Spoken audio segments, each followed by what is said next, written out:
భార్య పిల్లలను రోడ్డుపై వదిలేసి పరారైన భర్త ఘటన శ్రీకాకుళం జిల్లాలో చోటు చేసుకుంది. ప్రేమ పేరుతో నమ్మించి వివాహం చేసుకొని 6 సంవత్సరాలు కలిసి కాపురం చేసిన తన భర్త నడి రోడ్డుపై 2 పిల్లలతో సహా వదిలేసి పరారయ్యాడని బాధితురాలు మంగమ్మ వాపోయింది. మహిళ శ్రీకాకుళం జిల్లా లావేరు మండలం పోలీస్ స్టేషన్లో ఫిర్యాదు చేసినా ఇంతవరకు పోలీసులు స్పందించలేదు. మంగమ్మ తన 2 పిల్లలతో కలిసి ఈరోజు శ్రీకాకుళం జిల్లా ఎస్పీ మహేశ్వరరెడ్డిని కలిసి ఫిర్యాదు చేసింది. 6 సంవత్సరాలుగా హైదరాబాద్లో కలిసి కాపురం చేసినట్లు పేర్కొంది.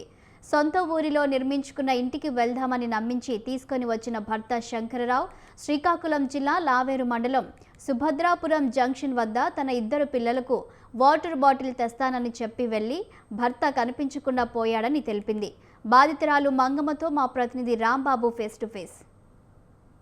దళిత మహిళను నమ్మించి తన వశం చేసుకున్నటువంటి ఒక వ్యక్తి ఎవరైతే ఉన్నారో శంకర్రావు 6 సంవత్సరాలు తనతో సహజీవనం చేసి ఒక బిడ్డకు జన్మనిచ్చిన తర్వాత కూడా ఈ 6 సంవత్సరాల్లో కలిసి ఒకే దగ్గర ఉంటూ ఒకే దగ్గర జీవనం సాగిస్తున్నటువంటి పరిస్థితుల్లో ఊహించిన ట్విస్ట్ ఇచ్చాడని చెప్పాలి. ఏం జరిగిందో ఏంటి అనేది తెలుసుకునే పరిస్థితి మనం చేద్దాం. ఆ అమ్మాయి ఇక్కడే ఉండు 10 నిమిషాలు వస్తానని చెప్పి వెళ్ళినటువంటి వ్యక్తి తిరిగి రాకపోవడంతో ఆ మహిళ తన 2 పిల్లలు పట్టుకుంటూ న్యాయం కోసం పడిగాపులు కాస్తున్న పరిస్థితి కనిపిస్తుంది. ఈ నేపథ్యంలో లావేరు మండలం పోలీస్ స్టేషన్లకు 10 సార్లు తిరుగుతున్నప్పటికీ కూడా తమకు న్యాయం జరగలేదని చెప్పి నేడు ఎస్పీ ఆఫీస్ని ఆశ్రయించి ఎస్పీ గారు తన గోడు వెల్లవించుకునే పరిస్థితి కనిపిస్తుంది. అసలు ఏం జరిగింది, ఎస్పీతో ఏం మాట్లాడారు, ఆవిడకి ఏం న్యాయం కావాలి, ఏం జరుగుతుందనే పరిస్థితి ఆవిడ అడిగి తెలుసుకుందాం. మా పరిచయం 2019 ఫేస్బుక్ ద్వారాగా పరిచయం. తెలిసిన అబ్బాయి అని ముందే చెప్పుకున్నాం. పలానా అని చెప్తేనేమో ఎస్ఐ కాస్ట్ అమ్మాయి అని కూడా చెప్పినాక నేను వద్దని వాళ్ళ తాలూకాలని చెప్పినా వద్దంటే అన్నీ వినిపించుకోకన్నా వచ్చిండు. ఆ నెంబర్తో ఈ నెంబర్తో నన్ను ట్రాప్ చేసి నన్ను చచ్చిపోతానని బెదిరించి నా దగ్గరికి వచ్చిండు. సరే ఆయన మాటలకు నమ్మి నేను ఇంకా ఆయనతోనే ఇంకా వెళ్ళిపోయాను. తీసుకెళ్ళిపోయాడు. తీసుకెళ్ళినాక 5 సంవత్సరాలు బాగానే ఉన్నాం. 5 సంవత్సరాలకు మాకు ఒక బిడ్డ కూడా పుట్టిండు. ఆయనకి నాకు ఈ బాబు పుట్టిన తర్వాత ఇప్పుడు తెరమాసు అలాటమ్మ ఇలాటమ్మ అని మాటకు మాట చెప్పి మా వాళ్ళ అమ్మాయిని చేసుకున్నాడు. బ్లాక్మెయిల్ చేసి వాళ్ళ అమ్మాయికి చెప్తానని ఎప్పటి నుంచి తీసుకొచ్చిండు. హైదరాబాద్లో ఉంచిండు. హైదరాబాద్ పనికి గట్రా పంపించాడు. ఇన్కమ్ ప్రాబ్లం అని ఇది అదని ఫార్మకమని 40,000 జీతం వచ్చినా నాకు ఇచ్చేవాడు కాదు. రూపాయి పిల్లల్ని కూడా సరిగా చూసేవాడు కాదు. చూడక ఆయన నన్ను కొట్టి హెరాస్ చేసి పాస్ వాళ్ళని కూడా పంపించేవాడు. వాళ్ళ అమ్మాయికి చెప్పమని ఒత్తిడి చేస్తుంటే ఆఖరికి చెప్తానని చెప్పే తీసుకొచ్చాడు. 6 సంవత్సరాలు నన్ను మొబ్బెట్టాడు. నా దగ్గర అన్ని మాయ మాటలు చెప్పి తీసుకొచ్చాడు. ఇక్కడ పైడిబెవరు తీసుకొచ్చి తిరిగి వస్తానని చెప్పి వెళ్ళిపోయాడు. ఈ క్షణం వరకు ఇప్పుడు మీకు అంత ఇబ్బంది పెట్టినప్పటికీ కూడా మీరు ఎందుకు అంటే మ్యారేజ్ చేసుకునేటట్టు కానీ లేకపోతే ఈ 6 సంవత్సరాలు మీకు పెడుతున్న ఇబ్బందులు దృష్టిలో పెట్టుకుని ఏ రోజైనా ఎవరికైనా కంప్లైంట్ చేయడం కానీ లేకపోతే వాళ్ళ తాలూకా వ్యక్తులకు అడగడం ఏమైనా జరిగిందా? వాళ్ళ తాలూకాలు ఎత్తులు అడగడానికంటే ఆయన చెప్పుకుంటానని చెప్పాడు. ఆయనే చెప్తాను మా అమ్మాలు కోపంలో ఉన్నారు ఆగని చెప్పుకొచ్చాడు. ఇన్ని రోజులు చెప్పుకొచ్చి తెరమాసు తీసుకెళ్తానని చెప్పి నన్ను మాయమాటలు చెప్పి మా ఊరికి తీసుకొచ్చిండు. సుభద్రపురం జంక్షన్ నైట్ 10 గంటలు తీసుకొచ్చి వదిలి వెళ్ళిపోయాడు. ఇప్పుడు వచ్చారు మీరు హైదరాబాద్ నుండి శ్రీకాకుళంకి ఎప్పుడు వచ్చారు, ఎందుకు వచ్చారు?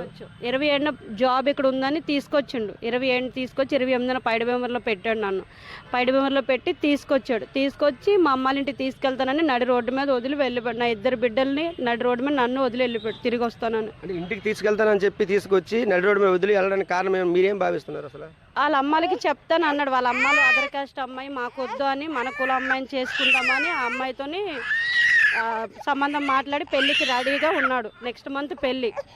అంటే పెళ్లి చేసుకోవడానికి మిమ్మల్ని వదిలించుకోవడానికి జరిగిందంటారా? నన్ను మోసం చేయడానికి ఎక్కువగా మాట్లాడితే కొడుతున్నాడు. కొట్టి హెరాస్ చేసేవాడు. నన్ను బాగా హెరాస్ చేసేవాడు. అంటే ముందు తెలుసు ఆయనకి మీరు ఒక దళిత మహిళ, తర్వాత అన్నీ తెలిసి వాళ్ళ అమ్మాయిలు దెబ్బకి చెప్పాలనుకునేసరికి కులం అడ్డొస్తుంది. ఇప్పుడు వాళ్ళ అమ్మాయిల మాట ప్రకారం కులం అడ్డొస్తుంది. మరి ఇంత జరిగింది కదా, ఈ విషయం పైన మీరు ఎప్పుడైనా స్థానిక పోలీస్ స్టేషన్కి వెళ్ళి కంప్లైంట్ పెట్టి మీరేమైనా ఫిర్యాదు చేయడం జరిగిందా? ఇప్పుడు లావేరు పోలీస్ స్టేషన్కి వెళ్తేనేమో ఇదిగో అదిగో తెస్తామన్నారుగా నా వాళ్ళు అయితే పట్టించుకోవట్లేదు. ఎన్నిసార్లు అడిగిన ఎతికి తీసుకొస్తామన్నారు కానీ పట్టించుకోవట్లేదు. నా 2 బిడ్డలు నడి రోడ్డు మీద వదిలి వెళ్ళిపోయాడు.